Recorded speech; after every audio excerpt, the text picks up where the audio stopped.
Judge gets slapped in her own courtroom. What she does next is unbelievable. He thought she was just another face in the crowd. Maybe a clerk. Maybe someone in the wrong room.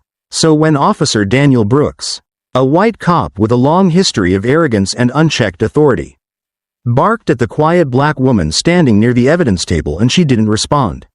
He did what he always did when power wasn't immediately respected. He raised his hand and slapped her. Hard. The sound cracked through the courtroom like a gunshot. Papers stopped shuffling. A pen rolled off a desk. And every breath in the room was held captive in stunned silence. Officer Brooks squared his shoulders, completely unaware of what he'd just done, and sneered, "You people need to learn some respect."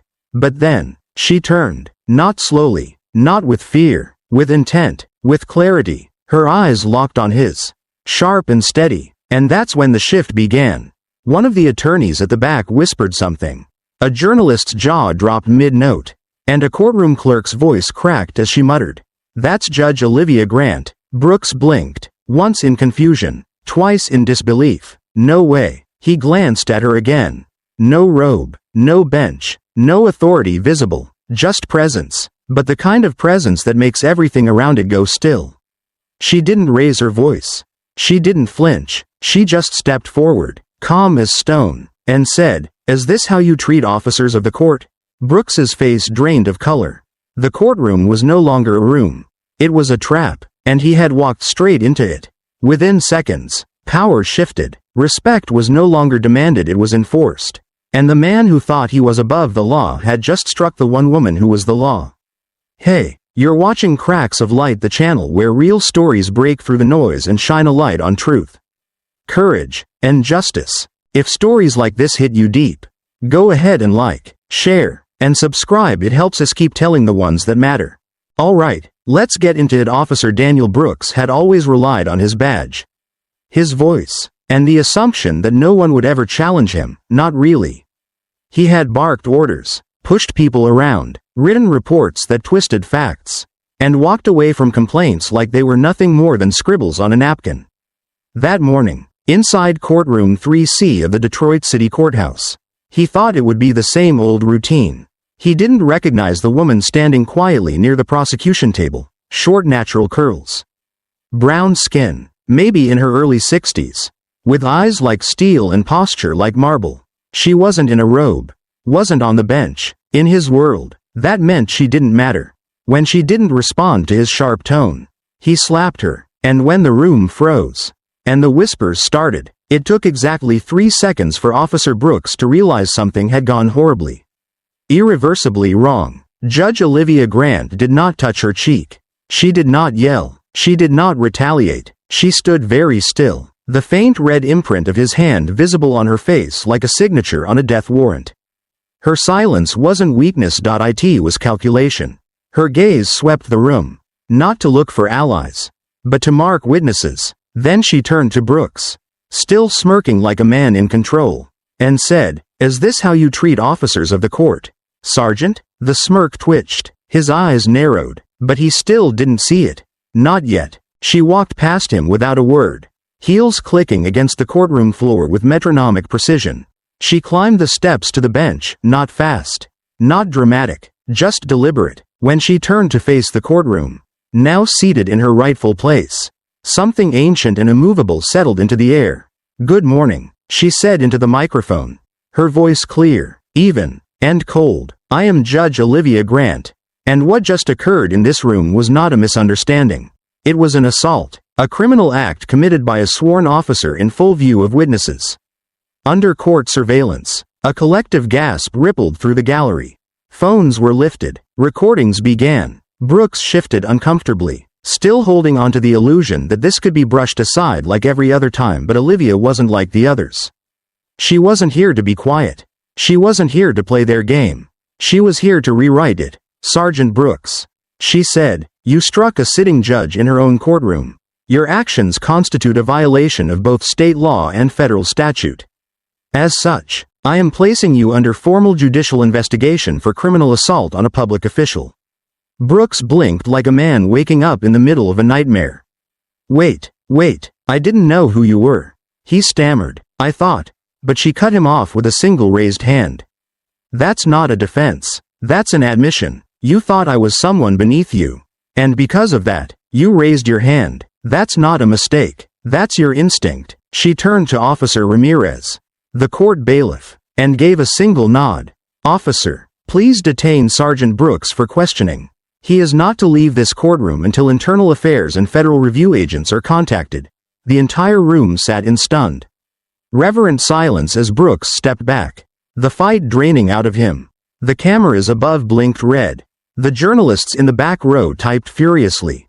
And for the first time in his life, Brooks realized there was no shield left. No backup, no union representative rushing in, no supervisor ready to bury this under paperwork. He had struck someone he couldn't erase. Judge Grant did not move from her seat. Her hands were clasped on the bench. "Steady, let the record show," she said, her voice never rising above calm, "that this officer's conduct is not isolated. I have reviewed his file. I've seen the complaints, the ignored reports, the internal memos with missing footage and redacted witness statements. That ends today." She didn't shout. She didn't tremble. She simply allowed the weight of her words to fall like bricks on a collapsing structure. Brooks opened his mouth again, desperation creeping in. "This is going too far. I've served for 20 years. I've risked my life, and you've used that service." Olivia cut in, "as a license to intimidate, to harm, and to dismiss anyone who didn't look like they belonged in your version of justice." Her gaze locked on him like a sniper. "But here's the thing, you don't get to define justice. Not in this courtroom, not anymore." She turned to the press. "Let the cameras roll. Let the city see what happens when accountability finally arrives. This is not vengeance. This is the law doing what it was always meant to do." Then she turned back to Brooks, now pale and rigid. "I'm not throwing you to the wolves, Sergeant," she said quietly. "I'm handing you to the law. The same one you've hidden behind for 2 decades. Brooks was silent now. His hands fidgeted. The badge on his chest no longer looked like a symbol of pride, but a shield crumbling under the weight of truth. The courtroom door opened, and an officer from Internal Affairs entered, briefcase in hand. The system had arrived to take one of its own. Judge Olivia Grant remained seated, her posture regal, unmoved. The room was no longer hers. It was justice's. She had no need for a robe. Her authority wasn't stitched into fabric. It was built from every moment she chose dignity over rage, every time she held the line when it would have been easier to step back. She didn't destroy Brooks. He destroyed himself. She simply made sure it couldn't be ignored anymore, and with that, the reckoning had only just begun. It started with a slap. One open-handed blow delivered out of arrogance, ignorance, and power unchecked. Officer Daniel Brooks struck Judge Olivia Grant in a courtroom full of witnesses. Not knowing who she was, not caring who she could be, he thought she was a clerk, someone beneath notice, someone beneath him. But in the 4 minutes that followed, his entire world began to collapse. And what none of them realized in that moment, what even Olivia couldn't have foreseen, was that the slap wasn't just a personal assault. It was the crack in the dam, a rupture in a system so tightly wound with secrecy and self-preservation that it took something public, something undeniable, to finally split it wide open. By the end of that day, Judge Grant had initiated a formal judicial inquiry against Brooks for assaulting a sitting judge. Internal Affairs was notified. Federal observers were looped in. But that was just the beginning. Olivia wasn't content to punish one man. She had seen too many complaints vanish, too many cases swept away, too many young defendants crushed under a weight they never stood a chance against. She knew that Brooks was a symptom, not the disease. So she went deeper. Within 48 hours, Olivia ordered a review of every case in which Brooks had been involved as arresting officer, testifying witness, or supporting law enforcement. There were 123 files across 12 years. At first glance, they looked routine: burglary, vandalism, petty drug offenses. But once Olivia, along with federal investigators and her longtime bailiff Marcus Steele, began to compare timelines, statements, and outcomes, a disturbing pattern emerged. Excessive force claims that disappeared, bodycam footage that malfunctioned, prosecutors dropping charges under suspicious timing, defense attorneys reporting unexplained pressure to accept plea deals, And worse, multiple cases involving teenagers of color with little to no prior records. Facing harsh sentences without trial, one name kept coming up again and again: Ada Vincent Crawford. A polished, politically ambitious prosecutor with a flawless conviction record and a reputation for being tough on crime. But Olivia knew what tough on crime usually meant in cities like Detroit. It meant shortcuts, fear tactics, and racial bias. Crawford had personally handled nearly every one of Brooks's most controversial cases. And despite repeated complaints filed against Brooks, Crawford had never once flagged his conduct as inappropriate. On the contrary, he'd praised him publicly. Olivia's chambers became the epicenter of a quiet legal storm. Documents were unsealed, suppressed motions were retrieved, court reporters confirmed backdated entries. Then came the first true explosion: a sealed 2016 complaint from a public defender who had accused both Brooks and Crawford of fabricating testimony in a case involving a 16-year-old boy named Malik Johnson. That boy had been sentenced to 5 years in juvenile detention based solely on a police report and the original body cam footage, which had reportedly contradicted that report, was marked missing. That file had been closed without a hearing. Olivia called in a federal forensic tech team. Within a day, they recovered a backup copy of the footage from a server mirror the local police had forgotten existed. What it revealed was devastating. Not only had Brooks lied under oath, but Crawford had clearly edited the trial transcript to remove a critical line from the defense questioning. Malik Johnson had been innocent, and the system had known it. Word began to spread, quietly, at first, then louder. Journalists caught wind of the reopened files. Community leaders started speaking out. Families whose children had once stood in that same courtroom reached out to Olivia, telling their stories, bringing documents, photographs, court letters, things they'd held onto for years, hoping someone, anyone, would care. Then Olivia received a message. Anonymous. Just a note slid under her office door. Look into Judge Halston. Start with the Carter trial. 2013. Halston had been her mentor, the man who'd once sworn her in, a figure she had admired for his composure and clarity. She hesitated, then opened the file. It was worse than she imagined. The Carter trial had involved a police shooting of a mentally ill man. The officer, a rookie, had been cleared within 72 hours. The court had ruled the shooting justified. But there were red flags, missing witness statements, a key piece of evidence marked inadmissible without explanation, and an entire hearing that never made it into the docket system.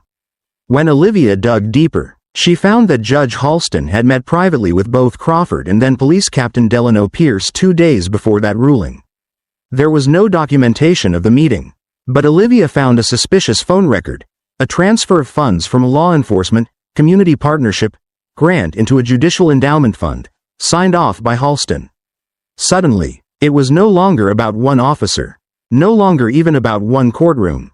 This was a network, a shield of names, offices, and departments that protected each other with silence and favors. Olivia mapped it out on her wall. Brooks, Crawford, Halston, Pierce, 2 more Ada assistants, and a city councilman who sat on the Budget Oversight Committee for the police department. It spanned over a decade, touching hundreds of cases, and disproportionately targeting Black and Latino defendants. That weekend, Olivia convened a closed-door session with representatives from the DOJ and Civil Rights Division. What she presented to them wasn't just a complaint, it was a blueprint of systemic corruption. The DOJ launched an immediate inquiry, and for the first time in 20 years, the Detroit court system was placed under federal review. But the pushback came fast. Local media ran smear stories. Olivia's old cases were dug up, her rulings picked apart, her integrity questioned. Anonymous calls went to her family, including her nephew's school, claiming she was endangering children. She found a picture in her mailbox, her walking to her car. Circled in red ink, underneath, a message: "Judges bleed too."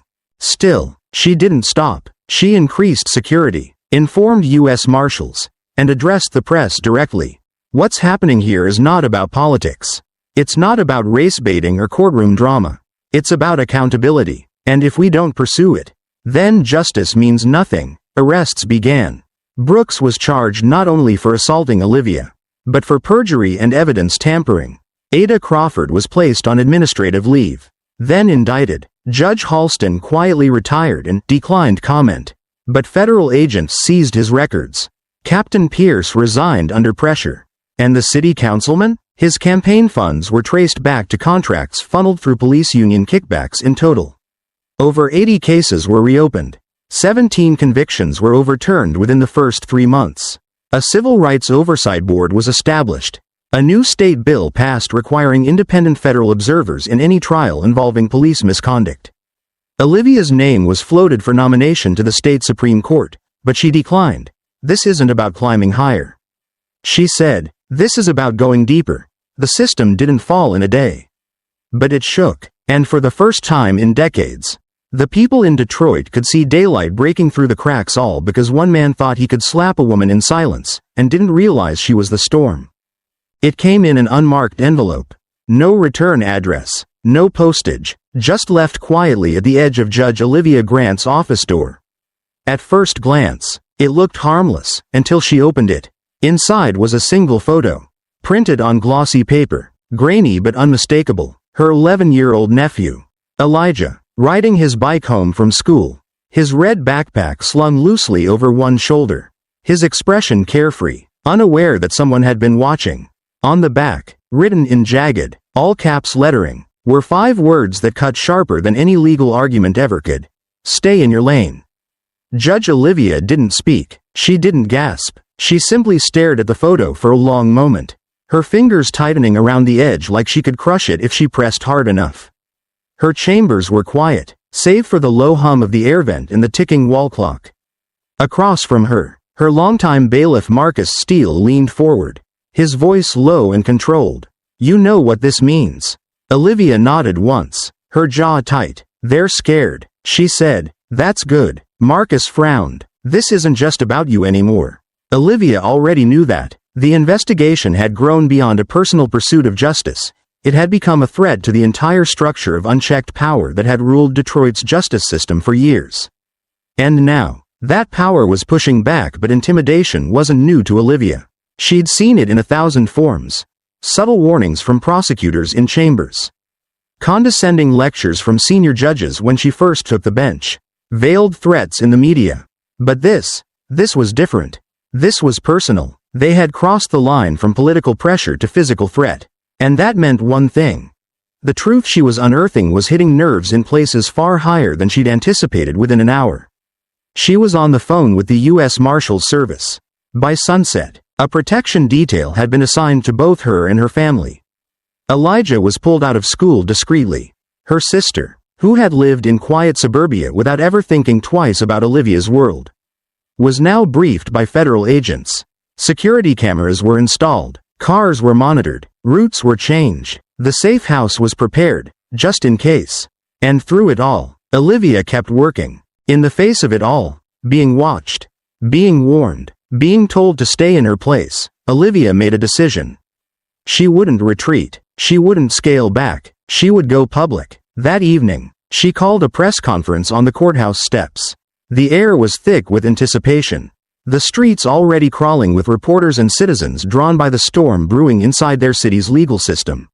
When she stepped to the podium, she wasn't in her judge's robe. She wore a navy blazer, a steel gray blouse, and a calm expression that belied the fire building inside her. I have received threats.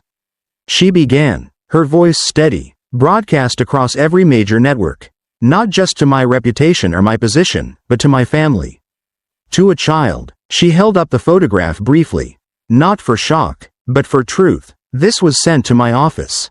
It is not just a picture, it is a message. A warning. But I want everyone watching to understand something very clearly. I will not be silenced. I will not be intimidated. Because this isn't just about me. It's about every family that's been silenced by fear. Every life dismissed in a courtroom that was never built to protect them. Every parent who sat in a hearing and watched their child be swallowed by a machine they couldn't fight. There was silence for a moment. Even the cameras stopped clicking. Then Olivia leaned forward, her voice lowering, sharpened to a blade. To whoever sent that photo, you made a mistake. You thought fear would make me smaller. But all you did was prove that what I'm doing matters. And I promise you this. For every step you try to push me back, I will take 2 forward, behind her. Marcus stood tall, arms crossed, scanning the crowd. To her left stood Agent Serena Delgado from the DOJ's Civil Rights Division. Her presence a statement in itself. And watching from windows and rooftops were eyes, some there to protect. Others waiting for Olivia to make a mistake. But she didn't. She turned and walked away from the podium without a stumble. Without a pause. The war had officially gone public back in her chambers. Olivia met with the task force she'd assembled, federal prosecutors, internal affairs investigators, civil rights attorneys, digital analysts. The web of corruption they were unraveling had begun with one man, Officer Daniel Brooks, but it had grown rapidly.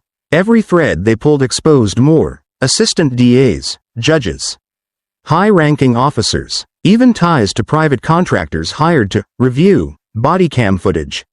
All connected by sealed settlements and erased accountability. Money moved quietly through foundations, donations, and grant programs, but the effects were loud, wrongful convictions. Excessive force covered up, communities stripped of justice. The threats intensified, anonymous emails, drive-bys near her home, a voicemail from a blocked number. You're not just poking the bear, Olivia, you're kicking in the door to the den. But Olivia didn't blink. She doubled security, filed reports, documented everything, and, more importantly, she expanded the investigation. We're not just exposing individuals anymore, she told her team, her voice calm but charged. We're dismantling a culture. Federal subpoenas were issued, past trial records were pulled from archive vaults. Prosecutors were interviewed under oath. Some cooperated, others tried to run. One attempted suicide, another fled the state. But Olivia never stopped. Her every move was calculated, legal, and precise. No grandstanding, no theatrics, just the steady pursuit of justice. Brick by brick, but even she couldn't anticipate the next move. One morning, she found a package on her doorstep. Inside, a USB drive. No note, no name. She had it scanned immediately, clean. When she opened it with her tech analyst present, she found a recording, audio from 2 years ago. Inside a police locker room. Brooks's voice, unmistakable, laughing. That judge, Olivia Grant? She thinks she's untouchable, walks around like she owns the damn courthouse. But she steps too far. And poof. Activist judge out the door. Just say the word. Then another voice. Deeper. Older. You just make sure she remembers who really holds the leash. Olivia didn't sleep that night. Not out of fear, but strategy. She was no longer dealing with just public corruption. She was standing in the middle of a coordinated effort to weaponize the justice system against anyone who tried to hold it accountable the next morning. She handed the audio to the federal task force. I want voice recognition. I want a name. And then, quieter. And I want to know how deep this goes. What came back shook even her. The second voice was traced to a retired police commissioner who now sat on the board of a criminal justice foundation funding training programs in the state. Programs with budgets tied directly to the mayor's office. Layers upon layers. A system built to protect itself. Olivia stepped into her courtroom that afternoon not to preside over a case, but to make a declaration. I am requesting a federal judicial inquiry into not only misconduct within law enforcement but into institutional collusion across the legal system of this city. She said, her voice unwavering. The justice system cannot serve the public if it serves itself first. By the end of the week, 4 city officials resigned, 2 prosecutors were indicted, and the mayor issued a public statement supporting a full federal oversight process. Olivia didn't celebrate. There was still too much to uncover. Too many lives affected. Too many names not yet spoken, but the tide had turned, and though her name was now smeared across blogs, tabloids, and shady late-night news segments calling her radical, dangerous, biased, Olivia didn't flinch. Because she had the truth. And now, she had the country watching when asked by a reporter during a federal oversight hearing if she feared for her safety. She didn't hesitate. Fear is not the enemy.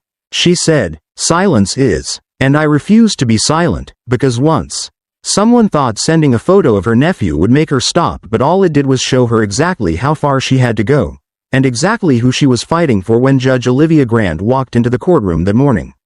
She didn't wear her robe.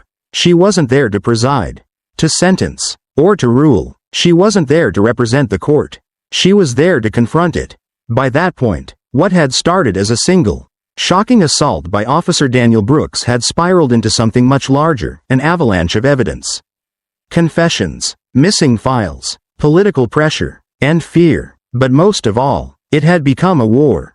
A war not for power, not for reputation, but for the soul of justice itself. And Olivia knew she couldn't fight it from behind the bench anymore. She had to step out, and speak loud enough that no one could misinterpret her silence again. The courtroom was packed. Reporters lined the back, court clerks whispering in the corners, DOJ observers seated along the walls. And at the far end of the room, a polished young state ethics representative named Elliot Parrish waited to formalize the recusal motion submitted by the city's district attorney's office. They claimed Olivia could no longer preside over any cases involving Officer Brooks or Ada Vincent Crawford due to personal involvement and potential emotional bias. The truth was simpler. They were trying to sideline her before she went any further. She took her place at the center of the room, not at the bench but on the floor, eye level with the people she was about to address. Her voice was steady. I am stepping down from my bench for one reason only, so that no one can use procedure as an excuse to ignore what's coming. I am not being silenced. I am not being removed. I am choosing to speak freely. Because what we are facing is not a question of individual misconduct. It is a question of system failure. She turned to the press. This is no longer about a slap. That was the match. What's burning now is an entire network of corruption that has used silence, tradition, and technicalities to protect itself for decades. Then she handed a folder to DOJ agent Serena Delgado. Thick with pages, names, timestamps, records. Inside this file are connections between Officer Brooks and Ada Crawford. Yes, but also involving multiple senior officials, a sitting judge, and a retired police commissioner. These are not isolated bad actors. This is a coordinated machine. The room tensed. Parrish cleared his throat. Judge Grant, with all due respect, but she raised her hand. And he stopped. Let the record show, she continued, that I am voluntarily recusing myself from all active proceedings related to this investigation, not because I lack impartiality, but because I refuse to allow those complicit to hide behind the accusation that I do. Her tone dropped lower, her eyes sharper. They've used that excuse for too long. Every time someone gets close to the truth, they call them emotional, biased, unstable. It's their oldest tactic. But today, I name it. I strip it of its power. Reporters' pens flew across notebooks. Flashbulbs lit the room. The silence was pierced only by the soft click of camera shutters. As if the system was holding its breath. Then she stepped forward and did what no one had expected. She read the names. Not all of them, but enough to shake the walls. Ada Vincent Crawford, Judge Leon Halston, Councilman Everett Green, retired Commissioner Pierce. These are public servants who had both knowledge and power, and chose to use neither to protect the people they were sworn to serve. She didn't stop there. She revealed wire transfers, sealed settlement agreements, expunged disciplinary records, and court decisions tied to lobbying efforts. One by one, the dots connected, until it no longer looked like corruption, it looked like a business. Illegal trafficking of justice. Where deals were made in back rooms and poor defendants paid the price. One page in her folder revealed a particularly damning connection. Ada Crawford had signed off on a plea deal for a 15-year-old boy after striking down key evidence that would have exonerated him. The boy served 3 years. Crawford was promoted, and now, Olivia said, I want those convictions reopened. I want the people we failed to have their day. Because justice delayed is not just justice denied, it's a betrayal. Parrish spoke again, trying to recenter the room. Judge Grant, this setting is not designed for public accusations, but she was already moving. She stepped toward the bench, not to take her seat but to place her hand on it. I sat behind this bench for 18 years. And I've watched people break in front of it. Watched lives dismantled by lies that no one wanted to investigate because it wasn't convenient. So no, Mr. Parrish, I don't care if this is the proper forum. Because the proper forums have failed. Her voice rose, not in anger, but in clarity. If this system cannot accept truth when it comes from its own, then it was never built for justice, it was built for power. And I am done pretending otherwise.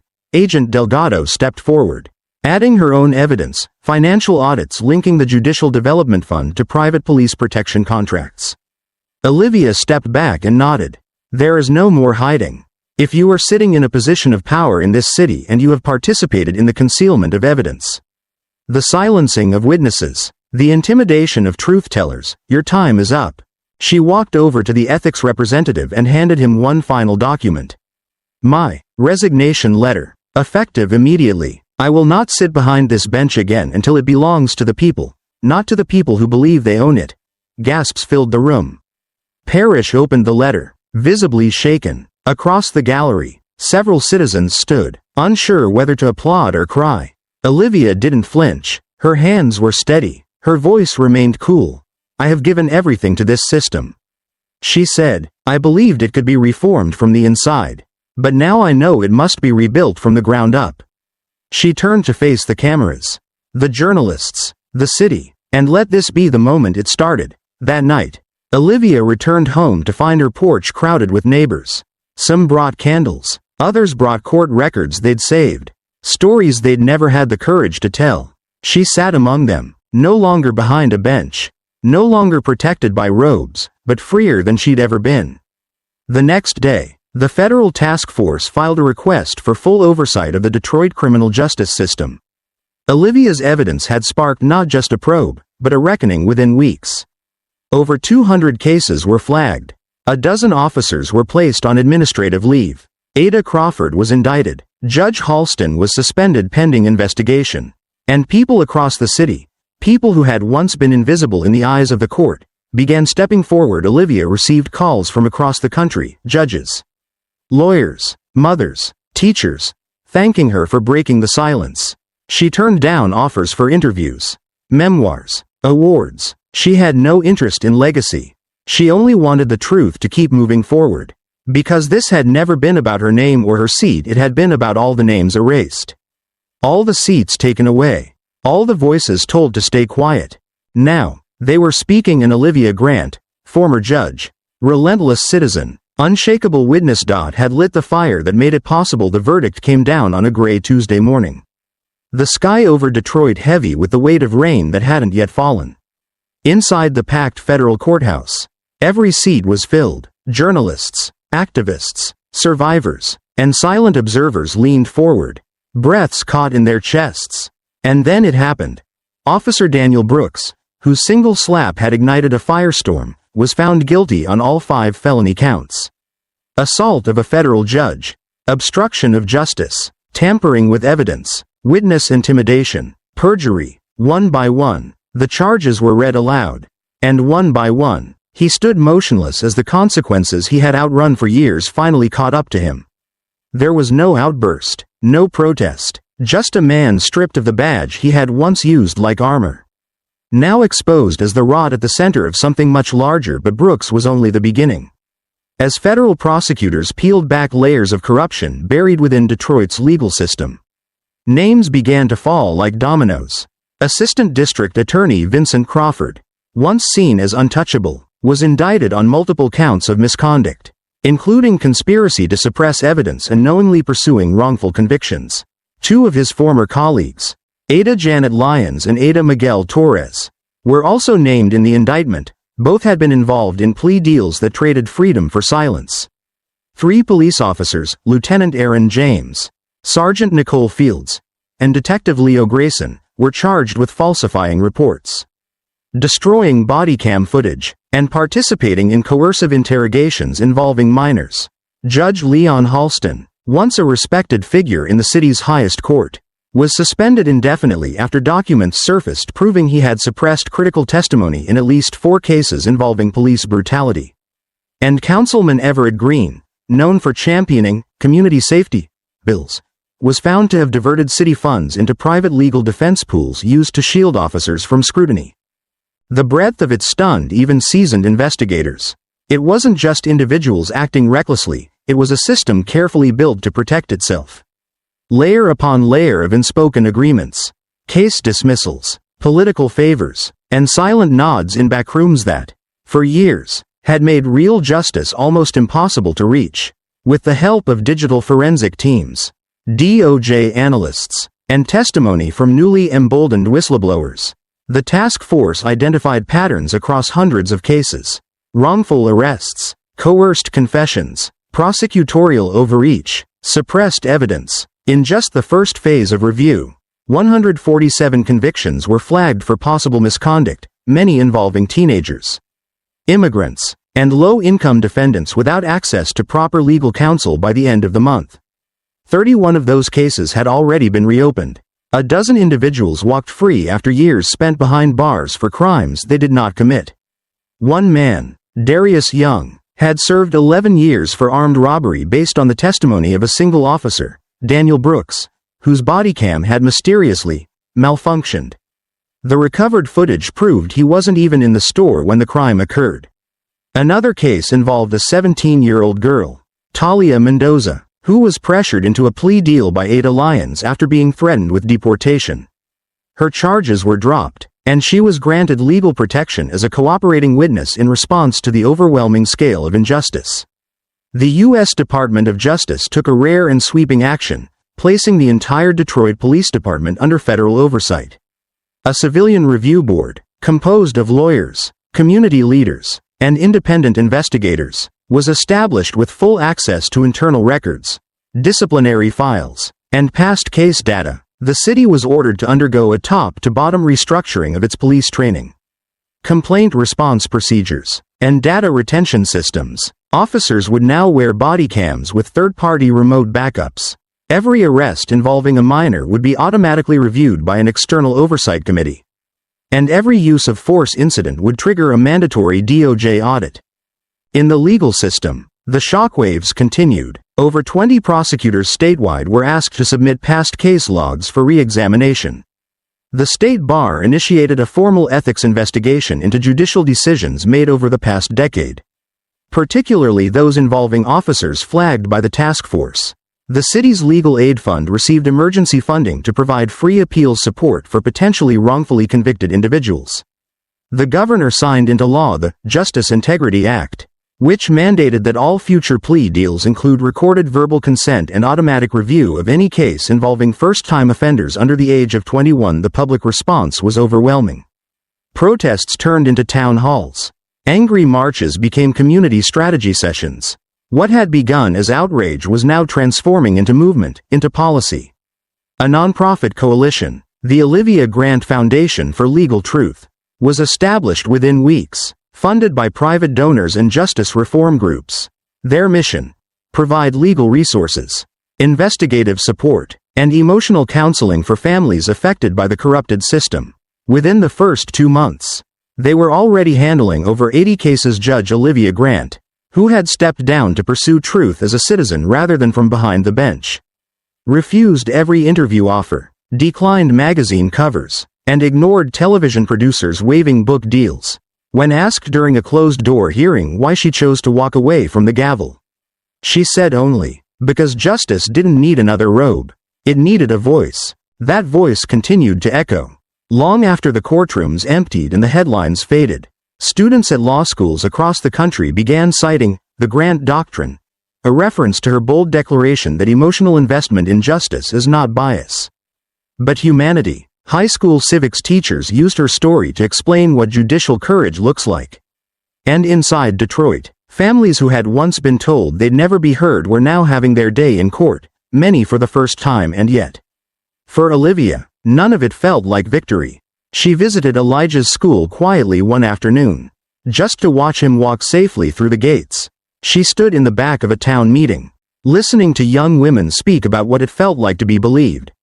And on the anniversary of the day Daniel Brooks raised his hand against her, she sat alone in the courtroom gallery, watching a new judge swear in, a young black woman named Jordan Ellis, once a public defender. Now seated at the very bench Olivia had surrendered. It had never been about revenge. It had never been about punishment. It had always been about making space, tearing down the walls that kept people out of power and building new doors in their place. Detroit was still healing, still messy, still complicated, but for the first time in a long time, it wasn't hiding. It was learning to look itself in the mirror. And that, Olivia believed, was the first step toward real justice, not the kind that comes from gavels or court orders. But the kind that lasts because while one slap started it, the truth was what carried it forward. And now that truth had names. Faces, laws, and consequences, and it wasn't going anywhere. She stood at the podium. Not in her judge's robe, but in a plain black blazer that matched the stormy gray sky overhead. Her voice, as always, was calm, not because she lacked emotion, but because she had learned long ago that truth didn't need to shout to be heard. Behind her, the courthouse where she had once passed sentence now stood like a fading monument. Reporters gathered in tight rows. Cameras locked in, pens poised. Everyone in the city of Detroit knew something historic was about to be said. Judge Olivia Grant, whose name had become synonymous with courage, integrity, and the unraveling of an entire corrupt legal system, was stepping down. But not in retreat, not in silence, not in surrender. She cleared her throat once and began. "I am resigning today," she said, "not because I've been pressured, not because I'm tired, not because I've lost faith. I am resigning because I believe justice doesn't need monuments. It needs momentum." The words hit like a stone skipping across still water. There was no dramatic pause. No tears. No fist raised in defiance. Just quiet conviction from a woman who had given everything she had to pull the truth out of the shadows. "For nearly 2 decades, she continued, "I have served on this bench. And in that time, I've seen how deeply the system protects itself, how quickly it silences voices that push too hard, dig too deep, or refuse to look away. But I've also seen what happens when we don't back down, when we shine a light in the places no one wants to see. And I'm proud of what that light has exposed, behind the scenes." Her office had already been cleared. The walls that once held accolades and degrees were bare. Her desk, once stacked with motions and rulings, now held only one thing: a thick black binder filled with everything. Case files, sealed complaints, suppressed evidence, names, dates, transcripts, maps of connections that stretched far beyond Brooks, beyond Crawford, beyond even the courtroom. She left that binder in the hands of the Federal Oversight Committee, along with one note, written in her own tight, architect-like handwriting. "Make sure the next woman who wears this robe doesn't have to fight to be heard." Olivia didn't stay for the questions after the press conference. She walked off the steps, flanked by her bailiff Marcus Steele and DOJ agent Serena Delgado. As they reached the waiting car, Serena glanced over. "You sure you want to do this now?" Olivia smiled slightly. It was never about staying here. It was about what comes next. Because for her, the robe had never been the point. The fight had never been about a title or a seat on the bench. It had always been about creating space, space where others could speak without being silenced, act without being erased, and fight without being punished for daring to care. In the weeks that followed her resignation, the shock turned into momentum. Olivia's departure lit a fire that burned through every layer of the city's legal infrastructure. Judges across the state began re-examining past rulings. Prosecutors quietly recused themselves from cases tied to Crawford and Brooks. Civil rights groups flooded the courthouse with new appeals. The state's Judicial Review Board passed new rules requiring public reporting of prosecutorial misconduct. And Olivia, though no longer seated behind a bench, was everywhere. She spoke at universities, met with young attorneys, and served as a strategic advisor to the DOJ's Civil Rights Task Force. But she never called herself a leader. She called herself a witness. And that, she believed, was more powerful. Her story inspired more than just headlines. It became a case study in reform. At law schools, students studied the Grant resignation as a pivotal moment in modern judicial ethics. At protests, her words were printed on signs: "Justice doesn't need monuments. It needs momentum." At town halls, mothers quoted her speeches when demanding police accountability. And in a city once drowning in silence, people were beginning to speak with her fire in their voices. Yet, Olivia herself remained quiet in the background. She moved back into her childhood home in North Corktown, a modest brick house with a wide porch and a front yard Elijah could ride his bike across. Her sister lived nearby now, and the neighborhood, once lined with whispers, now greeted her with nods and thank yous. But she hadn't retired. She couldn't. Every day, she met with the people who were still fighting.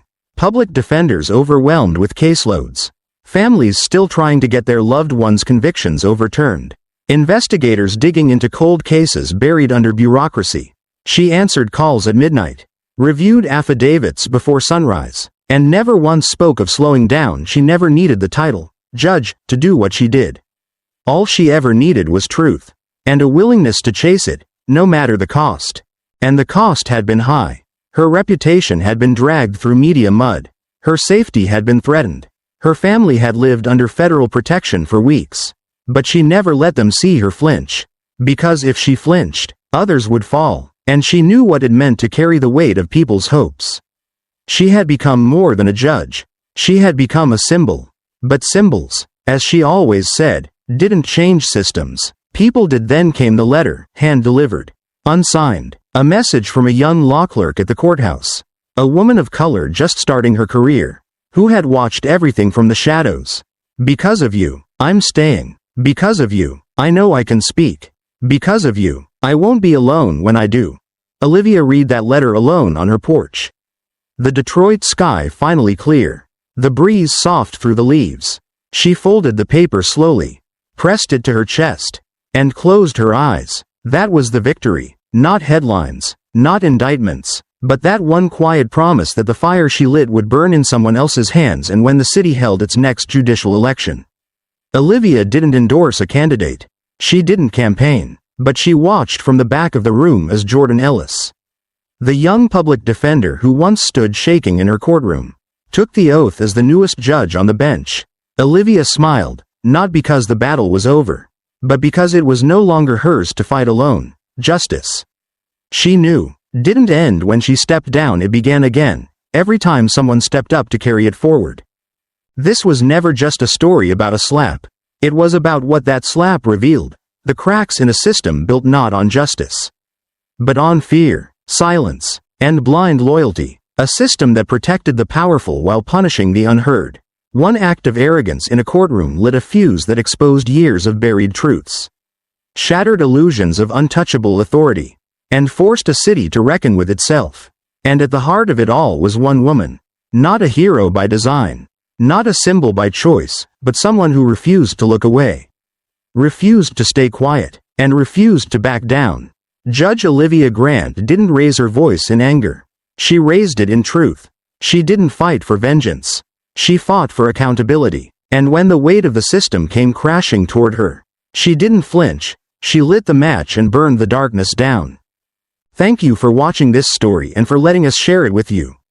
If it moved you, if it made you think, or if it reminded you that change starts with one voice that refuses to be silenced, then help us keep these stories alive. Like this video, share it with someone who needs to hear it, and don't forget to subscribe to Cracks of Light.